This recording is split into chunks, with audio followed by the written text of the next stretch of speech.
Hi friends. അപ്പോൾ ഇന്നത്തെ ഈ ഒരു വീഡിയോയിൽ നമ്മൾ കണ്ണിൻ്റെ ആ ഒരു ഭാഗങ്ങളൊക്കെ എങ്ങനെയാണ് ഷെയ്ഡ് ചെയ്യുന്നതെന്നാണ് നോക്കാനായിട്ട് പോകുന്നത്. അപ്പോൾ നമ്മളിവിടെ ജസ്റ്റ് ഒന്ന് ഔട്ട്ലൈൻ ചെയ്ത് വെച്ചിട്ടുണ്ട്. അപ്പോൾ പലർക്കും ഔട്ട്ലൈൻ ചെയ്യാൻ വേണ്ടി അറിയായിരിക്കും, പക്ഷേ അതിൻ്റെ ഉള്ളിലെ ഭാഗങ്ങളൊക്കെ ഷെയ്ഡ് ചെയ്യാനായിരിക്കും മിക്കവർക്കും അറിയത്തില്ലാത്തത്. അപ്പോൾ ഷെയ്ഡിങ് ആണ് എല്ലാവർക്കും പ്രശ്നമായിട്ട് വരുന്നത്. അപ്പോൾ നമ്മളൊരു കണ്ണ് വരയ്ക്കുന്ന സമയത്ത് അത് മാക്സിമം റിയലിസ്റ്റിക് ആയിട്ട് വരയ്ക്കാനായിട്ട് നോക്കാറുണ്ട്. പക്ഷേ പല സമയത്ത് നമുക്ക് നല്ല രീതിയിൽ ചെയ്യാനായിട്ട് സാധിക്കുന്നില്ല, അല്ലെങ്കിൽ റിയലിസ്റ്റിക് ആയിട്ട് ആ ഡ്രോയിങ് നമുക്ക് ചെയ്യാനായിട്ട് സാധിക്കാതെ പോകാറുണ്ട്. അപ്പോൾ നിങ്ങൾ ഏത് ഡ്രോയിങ് ചെയ്താലും അത് റിയലിസ്റ്റിക് ആയിട്ട് വരയ്ക്കാനായിട്ട് നോക്കുക. നിങ്ങളുടെ കഴിവ് പോലെ നിങ്ങൾ മാക്സിമം ട്രൈ ചെയ്ത് നോക്കുക. നല്ല സമയമെടുത്ത് തന്നെ വരയ്ക്കാനായിട്ടിരിക്കുക. അപ്പം സമയമെടുത്ത് വരയ്ക്കുന്ന സമയത്തൊക്കെ ചിലപ്പോൾ നമുക്ക് നല്ല രീതിയിൽ വരയ്ക്കാനായിട്ട് സാധിക്കും.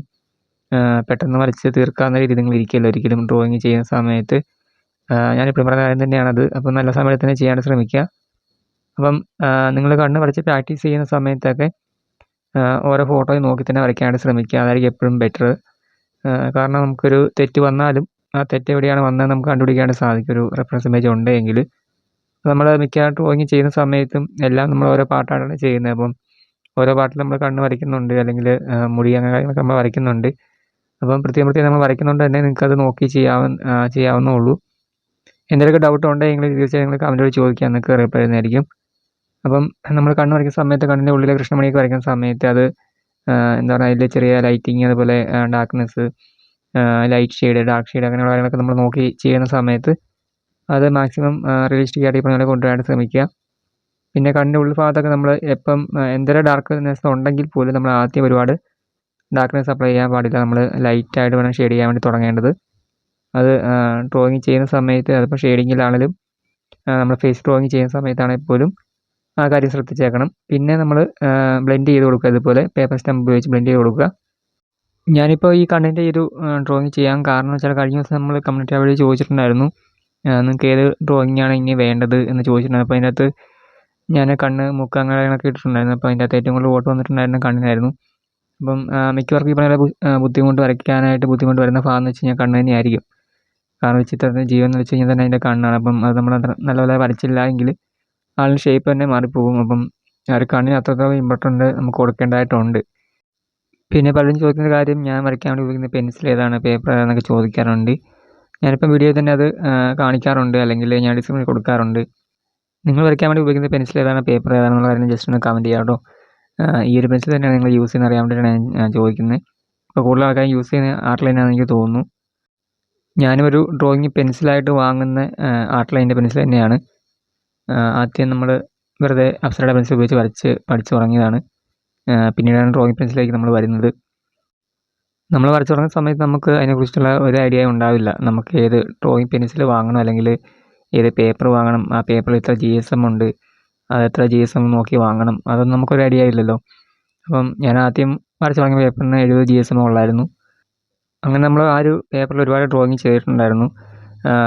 അപ്പം നമുക്ക് എന്താ പറയുക, ആ സമയത്ത് നമ്മൾ വരയ്ക്കുന്ന ആ ഒരു പാടൊക്കെ പേപ്പറിൻ്റെ അങ്ങേ സൈഡിലേക്ക് വരുന്നുണ്ടായിരുന്നു. അപ്പം GSM കുറഞ്ഞുകൊണ്ടാണ് അങ്ങനെ സംഭവിക്കുന്നതെന്ന് നമുക്കറിയില്ല. അല്ലെങ്കിൽ നമ്മൾ ഒരുപാട് മുടി വരയ്ക്കുന്ന സമയത്ത് ഒരുപാട് പ്രഷർ ചെയ്ത് പിടിച്ച് വരയ്ക്കുന്ന സമയത്തൊക്കെ പേപ്പറൊക്കെ കീറിപ്പോയിട്ട് വരെയുണ്ട്. അപ്പം അങ്ങനെ GSM കുറഞ്ഞ പേപ്പർ ആയതുകൊണ്ട് അങ്ങനെ സംഭവിക്കുന്നത് നമുക്കറിയില്ലായിരുന്നു. അപ്പം പിന്നീടാണ് നമ്മൾ ഈ പറഞ്ഞ പോലെ GSM കൂടിയ പേപ്പർ വാങ്ങുന്നതും അങ്ങനെ ആ ഒരു പേപ്പറിൽ വരയ്ക്കുന്നതൊക്കെ അത് കഴിഞ്ഞിട്ടാണ്. അത് നമ്മൾ കൂടുതലായിട്ടും ഡ്രോയിങ്ങിനെ കുറിച്ച് അറിഞ്ഞു വരുന്ന സമയത്താണ് നമ്മൾ ഓരോ ഡ്രോയിങ് മെറ്റീരിയൽസ് വാങ്ങുന്നതും നമ്മുടെ ഡ്രോയിങ്ങിന് തന്നെ മാറ്റങ്ങളൊക്കെ ഉണ്ടാകുന്നത്. അപ്പോൾ ഇപ്പം എനിക്ക് കുറച്ച് ഐഡിയാസൊക്കെ ഉണ്ട്. അതായത് ഏത് പേപ്പർ വാങ്ങണമെന്നും ഏത് പെൻസിൽ വാങ്ങണം എന്നുള്ള കാര്യങ്ങളൊക്കെ ഇപ്പം എനിക്ക് ഏകദേശം ഒരു ഐഡിയ ഒക്കെ ഉണ്ട്. അപ്പോൾ നിങ്ങൾ വരച്ച് തുടങ്ങുന്ന ആൾക്കാരൊക്കെ ആണെങ്കിൽ നിങ്ങൾക്ക് എന്തെങ്കിലുമൊക്കെ ഡൗട്ട് ഉണ്ടെങ്കിൽ, ആ ഒരു കാര്യത്തിൽ എന്തെങ്കിലും ഡൗട്ട് ഉണ്ടെങ്കിൽ നിങ്ങൾ ചോദിക്കുക, ഞാൻ പറഞ്ഞുതരാം. ഏത് പെൻസിൽ വാങ്ങണം അല്ലെങ്കിൽ ഏത് പേപ്പർ വാങ്ങണം കാര്യങ്ങളൊക്കെ ഞാൻ നിങ്ങൾക്ക് പറഞ്ഞു തരുന്നതായിരിക്കും. കാരണം ഇപ്പം നമുക്ക് അതിനെക്കുറിച്ച് ബോധ്യമുണ്ട്, അതുകൊണ്ടാണ് ഞാൻ പറഞ്ഞത്. ഈ പറഞ്ഞ നമുക്ക് തുടങ്ങുന്ന സമയത്ത് ആ സമയത്തൊന്നും എനിക്ക് ഈ പറഞ്ഞ ആരും പറഞ്ഞു തരാനൊന്നും ഉണ്ടായിരുന്നില്ല. നമുക്ക് ഈ പറഞ്ഞ യൂട്യൂബ് കാര്യങ്ങളൊക്കെ നോക്കി തന്നെയാണ് നമ്മളും ഓരോ കാര്യങ്ങൾ അറിഞ്ഞതും അതിലേക്ക് വന്നത്, അല്ലെങ്കിൽ ഓരോ ഡ്രോയിങ് മെറ്റീരിയൽസൊക്കെ വാങ്ങുന്നു, അങ്ങനെ തന്നെയാണ്. അപ്പം തീർച്ചയായും നിങ്ങൾക്ക് എന്തെങ്കിലും ഡൗട്ട് ഉണ്ടെങ്കിൽ ചോദിക്കാമെന്നാണ് കേട്ടോ. പിന്നെ പലരും പറഞ്ഞു കേൾക്കുന്നൊരു കാര്യമാണ്, പേപ്പർ സ്റ്റെംസ് വാങ്ങിയിട്ട് അതുകൊണ്ട് പ്രത്യേകിച്ച് ഉപയോഗങ്ങളൊന്നുമില്ല, അല്ലെങ്കിൽ പേപ്പർ സ്റ്റെമ്പ് എന്തിനാണ് നമ്മൾ യൂസ് ചെയ്യുന്നത്, അതിൻ്റെ ആവശ്യമുണ്ടോ എന്ന് ചോദിക്കുന്ന ആൾക്കാരുണ്ട്. അപ്പോൾ പേപ്പർ സ്റ്റെമ്പ് തന്നെ വേണമെന്ന് നമുക്ക് നിർബന്ധമൊന്നുമില്ല. നമുക്ക് അതിന് പകരം കോട്ടൺ ബഡ്സ് യൂസ് ചെയ്യാം, ടിഷ്യൂ പേപ്പർ യൂസ് ചെയ്യാം, ബ്രഷ് യൂസ് ചെയ്യാം. പക്ഷേ നമ്മളിങ്ങനെ കണ്ണൊക്കെ വരയ്ക്കുന്ന സമയത്ത് അതിലെ ആ ഒരു ഭാഗങ്ങളൊക്കെ നമുക്ക് ബ്ലെൻഡ് ചെയ്യാൻ വേണ്ടിയിട്ട് എപ്പോഴും നല്ലത് പേപ്പർ സ്റ്റെമ്പ് തന്നെയാണ് ഞാൻ നോക്കിയിട്ട്. കാരണം നമുക്കത് പല വലിപ്പത്തിലും ഉണ്ടല്ലോ. അപ്പം ചെറിയ പേപ്പർ സ്റ്റെംസൊക്കെ നമുക്ക് യൂസ് ചെയ്യേണ്ടതായിട്ട് വരും കണ്ണ് വരയ്ക്കുന്ന സമയത്തൊക്കെ ബ്ലെൻഡ് ചെയ്യാൻ വേണ്ടിയിട്ട്.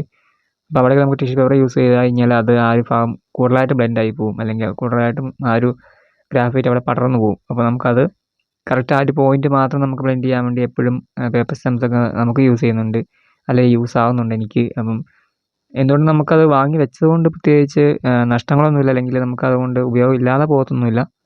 നമുക്കതുകൊണ്ട് തീർച്ചയായും ഉപയോഗമുണ്ട്. ഇപ്പം ഞാൻ ബ്ലെൻഡ് ചെയ്യുന്ന ഭാഗങ്ങളൊക്കെ നിങ്ങൾ കണ്ടിട്ടുണ്ടാവും, ഞാൻ പേപ്പർ സ്റ്റെമ്പ് യൂസ് ചെയ്തിട്ടാണ് ബ്ലെൻഡ് ചെയ്യുന്നത്. ഓരോ ഡ്രോയിങ് ടൂളിനും അതിൻ്റേതായ ഉപയോഗങ്ങളുണ്ട്. അപ്പോൾ നമുക്കെല്ലാം എല്ലാത്തിനും തന്നെ ഒരു ടൂൾ യൂസ് ചെയ്യാൻ പറ്റില്ലല്ലോ. അപ്പോൾ നമ്മൾ ബ്രഷ് കൂടുതലായിട്ട് യൂസ് ചെയ്യുന്നത് വെച്ചാൽ നമ്മൾ ഫേസൊക്കെ ഷെയ്ഡ് ചെയ്യുന്ന സമയത്ത് പെട്ടെന്ന് ബ്ലെൻഡ് ചെയ്യാൻ നമ്മൾ ബ്രഷാണ് യൂസ് ചെയ്യുന്നത്. അവിടെ നമുക്ക് പേപ്പർ സ്റ്റെമ്പ് യൂസ് ചെയ്ത് കഴിഞ്ഞാൽ ബുദ്ധിമുട്ടാകും, അല്ലെങ്കിൽ കുറേ സമയം എടുക്കും ചെയ്യാൻ വേണ്ടിയിട്ട്. അപ്പം അങ്ങനെ വരുന്ന ഭാഗങ്ങളൊക്കെ നമ്മൾ ബ്രഷാണ് യൂസ് ചെയ്യുന്നത്. പിന്നെ ടിഷ്യൂ പേപ്പറും നമ്മൾ ഈ മുടി വരയ്ക്കുന്ന സമയത്ത് കൂടുതലായിട്ട് ബ്ലെൻഡ് ചെയ്യാൻ വേണ്ടിയിട്ട് അവിടെ ടിഷ്യൂ പേപ്പർ യൂസ് ചെയ്യാറുണ്ട്, അവിടെ ബ്രഷും യൂസ് ചെയ്യാറുണ്ട്. അപ്പോൾ അങ്ങനെയുള്ള കാര്യങ്ങളൊക്കെ നമ്മൾ അവിടെ അങ്ങനെയുള്ള ടൂൾസൊക്കെയാണ് യൂസ് ചെയ്യുന്നത്. നിങ്ങൾക്ക് നല്ല രീതിയിൽ ഡ്രോയിങ് പഠിക്കാൻ താല്പര്യം ഉണ്ടെങ്കിൽ, അല്ലെങ്കിൽ തീർച്ചയായും നിങ്ങൾക്ക് ഡ്രോയിങ് ചെയ്യാനൊക്കെ ഉണ്ടെങ്കിൽ തീർച്ചയായും നിങ്ങൾ കുറച്ച് ഡ്രോയിങ് മെറ്റീരിയൽസ് വാങ്ങി വെക്കുന്നത് നല്ലതാണ്. പെൻസില്, പേപ്പർ, പിന്നെ പേപ്പർ സ്റ്റെംസ്, ബ്രഷ്, അത്യാവശ്യം കുറച്ച് സാധനങ്ങളൊക്കെ വാങ്ങി വെച്ചാൽ മതി. ഒരുപാട് ഡ്രോയിങ് മെറ്റീരിയൽസ് ഒന്നും വാങ്ങിക്കൊണ്ടേണ്ട കാര്യമില്ല. നമുക്കതിനെക്കുറിച്ച് വീഡിയോ വേണമെങ്കിൽ ചെയ്യാം, ഞാൻ ഓൾറെഡി ചെയ്തിട്ടുണ്ട്. പിന്നെ അത് കഴിഞ്ഞിട്ട് നമ്മൾ കുറച്ച് ഡ്രോയിങ് മെറ്റീരിയൽസൊക്കെ വാങ്ങിയിട്ടുണ്ടായിരുന്നു. അപ്പം ഞാൻ യൂസ് ചെയ്യുന്ന ഡ്രോയിങ് മെറ്റീരിയൽസിനെ കുറിച്ചുള്ള വീഡിയോ വേണമെങ്കിൽ ഒരു ദിവസം നമുക്ക് ചെയ്യാം കേട്ടോ. അപ്പോൾ നിങ്ങൾക്ക് ഏകദേശം ഒരു ഐഡിയ കിട്ടും ഏതൊക്കെ വാങ്ങണം കാര്യങ്ങളൊക്കെ. പിന്നെ നമ്മൾ കൺപീലികം, കൺപീലി അങ്ങനെ കാര്യങ്ങളൊക്കെ നമ്മൾ വരയ്ക്കുന്ന സമയത്ത് പെൻസിൽ നല്ല രീതിയിൽ ഷാർപ്പ് ചെയ്ത് തന്നെ യൂസ് ചെയ്യാം കേട്ടോ. കാരണം ഓരോ രോമങ്ങൾ പോലെ നമുക്ക് വരയ്ക്കാൻ വേണ്ടിയൊക്കെ ആ ഒരു പെൻസിൽ നല്ല രീതിയിൽ ഷാർപ്പ് ചെയ്താലേ നമുക്ക് അതുപോലെ വരയ്ക്കാനായിട്ട് സാധിക്കത്തുള്ളൂ. പ്രത്യേകിച്ച് മുടി വരയ്ക്കുന്ന സമയത്തും അങ്ങനെ ചെയ്യേണ്ടതായിട്ടുണ്ട്. പിന്നെ നമ്മൾ ഓരോ തവണയും ഡാർക്ക്നെസ് കൂട്ടിക്കൊണ്ടുവരിക. അതായത് നമുക്ക് ആദ്യം ലൈറ്റ് ആയിട്ട് വരച്ചിട്ട് പിന്നീട് അതിന് മുകളിൽ കൂടെ ഡാർക്കായിട്ട് വരച്ച് കൊടുക്കുക. ഇതുപോലെ ഓരോ ലൈൻസായിട്ട് ഇങ്ങനെ പീലികം വരയ്ക്കുക കേട്ടോ. പിന്നെയെന്ന് വെച്ച് കഴിഞ്ഞാൽ മുടി വരയ്ക്കുന്ന സമയത്ത് നമ്മളിങ്ങനെയാണ് യൂസ് ചെയ്യുന്നത്. അപ്പോൾ നമുക്ക് മുടി വരയ്ക്കുന്ന ഒരു വീഡിയോ വേണമെന്ന് പറഞ്ഞിട്ടുണ്ടായിരുന്നു. അപ്പം അതിൻ്റെ വീഡിയോ നമുക്ക് അടുത്ത ദിവസമായിട്ട് ചെയ്യാം. അപ്പോൾ അത് നമ്മൾ ഓൾറെഡി ചെയ്തിട്ടുണ്ട്. നിങ്ങൾ ആ വീഡിയോ കണ്ടിട്ടില്ലെങ്കിൽ ജസ്റ്റ് ഒന്ന് കണ്ടു നോക്കുക. എന്തായാലും കുറച്ചുകൂടെ നല്ല രീതിയിൽ നമുക്ക് ഒരു മുടി വരയ്ക്കുന്ന ഒരു വീഡിയോ നമുക്ക് ചെയ്യാം. പലർക്കും മുടി വരയ്ക്കാൻ വേണ്ടി അറിയത്തില്ല എന്ന് പറഞ്ഞിട്ടുണ്ടായിരുന്നു. അപ്പോൾ അത് വളരെ സിമ്പിളാണ്. നമുക്ക് ഈ കണ്ണ് വരയ്ക്കുന്ന അത്ര പോലും ബുദ്ധിമുട്ടില്ല മുടി വരയ്ക്കാൻ വേണ്ടിയിട്ട്. അപ്പം ഓരോന്നും നിങ്ങൾ നല്ല രീതിയിൽ ചെയ്ത് പഠിച്ച് വരുന്ന സമയത്ത് നിങ്ങൾക്കും അത് ഈസി ആയിട്ട് തോന്നും. തുടങ്ങുന്ന സമയത്തെല്ലാം ബുദ്ധിമുട്ട് തന്നെയാണ്. ഇനി മുമ്പോട്ടുള്ള സമയത്ത് ഇതുപോലെ ഓരോ ഭാഗങ്ങൾ നമുക്ക് പ്രത്യേകം വരച്ച് പ്രാക്ടീസ് ചെയ്യാം. അപ്പോൾ അങ്ങനെയാണ് ഞാൻ ഉദ്ദേശിക്കുന്നത്. അപ്പോൾ നിങ്ങൾക്ക് അങ്ങനെയുള്ള വീഡിയോസ് വേണമെങ്കിൽ നിങ്ങൾ തീർച്ചയായും കമൻറ്റ് വഴി ചോദിക്കുക, ഞാൻ നിങ്ങൾക്ക് വേണ്ടി ചെയ്യുന്നതായിരിക്കും. അപ്പോൾ നമ്മൾ ഓൾറെഡി ചെയ്തിട്ടുണ്ട് എങ്കിൽ പോലും ആ സമയത്ത് നമുക്ക് ഇത്രത്തോളം നല്ല രീതിയിൽ വരയ്ക്കാനുള്ളൊരു ഇതായിട്ടില്ലായിരുന്നു. അപ്പം ആ ഒരു സമയത്ത് വരച്ച മൂക്ക്, കണ്ണൊക്കെ കുറച്ചുകൂടെ വ്യത്യാസമുണ്ട്. അപ്പോൾ അതിലൂടെ കുറച്ചുകൂടെ ബെറ്ററായിട്ട് ഇപ്പോൾ എനിക്ക് വരയ്ക്കാൻ പറ്റുമെന്ന് എനിക്ക് തോന്നുന്നു. അതുകൊണ്ട് കുറച്ചുകൂടെ റിയലിസ്റ്റിക് ആയിട്ട് നമുക്ക് വരയ്ക്കാൻ പറ്റുമെന്നൊക്കെ നോക്കാം. ഈ ഒരു കണ്ണ് വരയ്ക്കുന്ന അത്ര സിമ്പിളാണല്ലോ, അല്ലെങ്കിൽ നമുക്ക് പെട്ടെന്ന് വരച്ച് തീർക്കാമല്ലോ എന്നൊക്കെ നമ്മൾ ഓർക്കും. പക്ഷേ നല്ല ടൈം എടുത്താണ് ഞാൻ ഈ ഒരു കണ്ണ് വരച്ചിട്ടുള്ളത്. കുറച്ചൊരു സ്പീഡിലാണ് ഞാനിപ്പം കാണിക്കുന്നത്. നോർമൽ സ്പീഡിൽ കാണിച്ച് കഴിയുമ്പോഴത്തേക്കും ഒരുപാട് ലോങ് ടൈമുണ്ട് ഈ ഒരു വീഡിയോ. അപ്പം നിങ്ങൾക്ക് കാണുമ്പോൾ മനസ്സിലാക്കുന്ന രീതിയിൽ തന്നെയാണ് ഞാൻ കാണിച്ചേക്കുന്നത്. ഒരുപാട് സ്പീഡൊന്നും കാണിക്കുന്നില്ല, അത്യാവശ്യം ഒരു സ്പീഡിൽ മാത്രമേ കാണിക്കുന്നുള്ളൂ. എങ്കിലും നിങ്ങൾക്ക് കണ്ട് മനസ്സിലാക്കാൻ പറ്റുമെന്ന് ഞാൻ കരുതുന്നു. ഇപ്പോൾ നിങ്ങൾക്ക് എന്തെങ്കിലും ഡൗട്ട് ഉണ്ടെങ്കിൽ നിങ്ങൾ ചോദിച്ചോളൂ, ഞാൻ നിങ്ങൾക്ക് പറഞ്ഞു തരുന്നതായിരിക്കും കേട്ടോ. അപ്പോൾ നമ്മൾ ഈ ഒരു ഭാഗത്തൊക്കെ ഈ പറഞ്ഞ പോലെ ബ്രഷ് യൂസ് ചെയ്യുന്നുണ്ട്, പേപ്പർ സ്റ്റെമ്പല്ല നമ്മൾ യൂസ് ചെയ്തത്. ഇപ്പോൾ ഷെയ്ഡ് ചെയ്യുന്നത് 2B പെൻസിൽ ഉപയോഗിച്ചിട്ടാണ്. ഷെയ്ഡ് ചെയ്യാൻ വേണ്ടി 2Bയും 4Bയും നമുക്ക് യൂസ് ചെയ്യാം. പിന്നെ നമ്മൾ വരയ്ക്കാൻ എടുത്തിരിക്കുന്ന ഒരു ഫോട്ടോയിൽ നോക്കിയിട്ടാണ് നമ്മൾ തീരുമാനിക്കുന്നത് എത്രത്തോളം നമുക്ക് അവിടെ ഷെയ്ഡ് ചെയ്യേണ്ടതായിട്ടുണ്ട്, എത്രത്തോളം ഡാർക്ക്നെസ് നമുക്ക് അവിടെ കൊടുക്കേണ്ടതായിട്ടുണ്ട് എന്ന് നമ്മൾ തീരുമാനിക്കുന്നത് ആ ഒരു ഫോട്ടോയെ നോക്കിയിട്ടാണ്. അപ്പോൾ നമ്മളിത് ഫോട്ടോ നോക്കാണ്ട് ജസ്റ്റ് വരച്ച് നിങ്ങളെ കാണിക്കുന്നതാണ്. അപ്പം നിങ്ങളിത് നോക്കിയിട്ട് ആ ഒരു കാര്യങ്ങളൊക്കെ ഒന്ന് മനസ്സിലാക്കുക, എങ്ങനെയാണ് നമ്മൾ ഷെയ്ഡ് ചെയ്യുന്നത്, അല്ലെങ്കിൽ എങ്ങനെയാണ് നമ്മൾ കണ്ണ് വരച്ചിട്ട് ഷെയ്ഡ് ചെയ്യുന്നത് ഉള്ള കാര്യങ്ങളൊക്കെ നിങ്ങൾ ജസ്റ്റ് ഒന്ന് ഈ വീഡിയോ കണ്ടിട്ട് നിങ്ങൾ മനസ്സിലാക്കിയ ശേഷം നിങ്ങൾ കുറച്ച് ഫോട്ടോസ് എടുത്തിട്ട് അതിലെ ആ ഒരു കണ്ണ് കാര്യങ്ങളൊക്കെ വരച്ച് പഠിക്കേണ്ടതായിട്ട് ഉണ്ട്. അതായത് നല്ല രീതിയിൽ നിങ്ങൾക്ക് പ്രാക്ടീസ് വന്നാലേ നിങ്ങൾക്ക് ഈ രീതിയിലൊക്കെ വരയ്ക്കാണ്ട് സാധിക്കത്തുള്ളൂ, അല്ലെങ്കിൽ നല്ല രീതിയിൽ നിങ്ങൾക്ക് കണ്ണ് വരയ്ക്കാണ്ട് സാധിക്കത്തുള്ളൂ. അപ്പം ഇപ്പം നിങ്ങളൊരു ഫോട്ടോ എടുക്കുകയാണെങ്കിൽ അതിൽ ഓരോ പാർട്ടായിട്ട് തിരിച്ചിട്ട് വരയ്ക്കാനായിട്ട് ശ്രമിക്കുക. ഞാൻ പറയുന്ന കാര്യം തന്നെയാണ്. ഒന്നിച്ച് വരയ്ക്കാണ്ട് ഫേസ് നിങ്ങൾ ഒന്നിച്ച് വരയ്ക്കുമ്പോൾ നിങ്ങൾക്ക് ബുദ്ധിമുട്ടായിരിക്കും, അല്ലെങ്കിൽ ഒരുപാട് സമയം എടുക്കും. അതേസമയം നിങ്ങൾക്ക് വരയ്ക്കാൻ വേണ്ടി ബുദ്ധിമുട്ടുള്ള ഭാഗങ്ങൾ, കണ്ണ്, മൂക്ക് അങ്ങനെ ഓരോ ഭാഗങ്ങളും വരയ്ക്കാൻ വേണ്ടി ബുദ്ധിമുട്ടാണെങ്കിൽ ആ ഒരു ഫോട്ടോയിൽ തന്നെ നോക്കിയിട്ട് ആ ഒരു കണ്ണ്, മൂക്ക് അങ്ങനെ പ്രത്യേകം വരച്ച് പഠിക്കുന്നത് എപ്പോഴും നല്ലതാണ്. പലരും നല്ല രീതിയിൽ ഔട്ട്ലൈനൊക്കെ ചെയ്യും. അത് കഴിഞ്ഞിട്ടാണ് പിന്നീട് പലർക്കും മിസ്റ്റേക്ക് വരുന്നത്. അപ്പം നമുക്ക് ഷെയ്ഡിങ്ങാണ് ഏറ്റവും കൂടുതൽ ബുദ്ധിമുട്ട് വരുന്നത്, പ്രത്യേകിച്ച് കണ്ണ് വരയ്ക്കുന്ന സമയത്ത്. അപ്പം അതൊന്ന് നിങ്ങളെ മനസ്സിലാക്കി തരാൻ വേണ്ടി ചെയ്യുന്നൊരു വീഡിയോ ആണിത്. അപ്പം നേരത്തെ പറഞ്ഞ പോലെ തന്നെ നിങ്ങൾ കുറേ പ്രാക്ടീസ് ചെയ്യാം കേട്ടോ. അതുപോലെ നിങ്ങൾക്ക് കണ്ണിൻ്റെ ഔട്ട്ലൈനൊക്കെ ചെയ്യാൻ ബുദ്ധിമുട്ടാണെങ്കിൽ നിങ്ങൾ ഔട്ട്ലൈൻ തന്നെ ചെയ്ത് കുറേ പഠിക്കുക കേട്ടോ. പലർക്കും ഔട്ട്ലൈൻ നല്ല രീതിയിൽ ചെയ്യാൻ പറ്റാത്ത ആൾക്കാരും ഉണ്ട്. അപ്പോൾ അങ്ങനെയുള്ള ഒരു ഔട്ട്ലൈൻ ചെയ്ത് പഠിക്കുക. അതിനുശേഷം മാത്രം നിങ്ങൾ ഷെയ്ഡിങ്ങിലേക്ക് പോവുക. വരച്ച് പഠിച്ച് തുടങ്ങുന്ന സമയത്ത് പലരും ഒരു 2-3 ഡ്രോയിങ്ങൊക്കെ ചെയ്തിട്ട് ശരിയായില്ല എന്ന് കരുതിയിട്ട് ഡ്രോയിങ്ങിലേക്ക് പിന്നെ തിരിഞ്ഞ് നോക്കാതെ പോകുന്ന ആൾക്കാരുണ്ട്. അപ്പം അങ്ങനെ ഒരിക്കലും ചെയ്യരുത്. നമുക്ക് ഡ്രോയിങ്ങിൽ ഇൻട്രസ്റ്റ് ഉണ്ടെങ്കിൽ നിങ്ങൾ തുടർന്ന് പ്രാക്ടീസ് ചെയ്തുകൊണ്ടേ ഇരിക്കുക. ഒരു ദിവസം നിങ്ങൾക്ക് നല്ല രീതിയിൽ ഡ്രോയിങ് ചെയ്യാനായിട്ട് സാധിക്കുന്നതായിരിക്കും.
അപ്പോൾ ഈ വീഡിയോ നിങ്ങൾക്ക് ഇഷ്ടമെങ്കിൽ ഉപകാരപ്പെട്ടെങ്കിൽ ജസ്റ്റ് ഒന്ന് ലൈക്ക് ചെയ്യുക. നിങ്ങൾക്ക് എന്തെങ്കിലും അഭിപ്രായമൊക്കെ ഉണ്ടെങ്കിൽ ജസ്റ്റ് ഒന്ന് കമൻറ്റ് ചെയ്യുക. നിങ്ങൾക്ക് ഡ്രോയിങ് പഠിക്കാൻ താല്പര്യം ഉണ്ടെങ്കിൽ മറക്കാതെ ഈ ചാനൽ സബ്സ്ക്രൈബ് ചെയ്യുക. ഇതിലിരുന്ന വീഡിയോസൊക്കെ നിങ്ങൾ കറക്റ്റായിട്ട് കണ്ടിട്ട് ഫോളോ ചെയ്താൽ മതി, വരച്ച് പോയാൽ മതി. നിങ്ങൾക്ക് തീർച്ചയായും നല്ല രീതിയിൽ ഡ്രോയിങ് ചെയ്യാനായിട്ട് സാധിക്കുന്നതായിരിക്കും.